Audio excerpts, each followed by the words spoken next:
дар ҳаёт барои ҳар фард муҳимтарин омил ин озодӣ ва мустақилият маҳсуб меёбад. маҳз осудагиву оромӣ ва истиқлолияту ҳамдилӣ боис мешавад, ки ҳар кишвар ба дастовардҳои назаррас ноил гаштаву рӯ ба тараққиёт диҳад. имрӯз баръаъло мушоҳида мешавад, ки ин фазои осуда ва ҳамдиливу рафоқатро маҳз мустақилият ба мардуми тоҷик ҳадия намуд.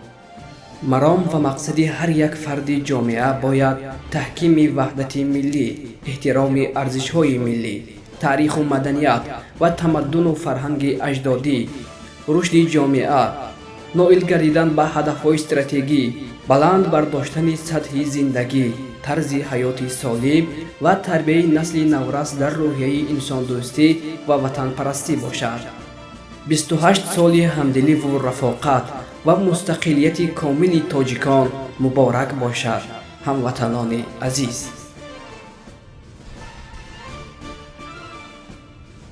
در خون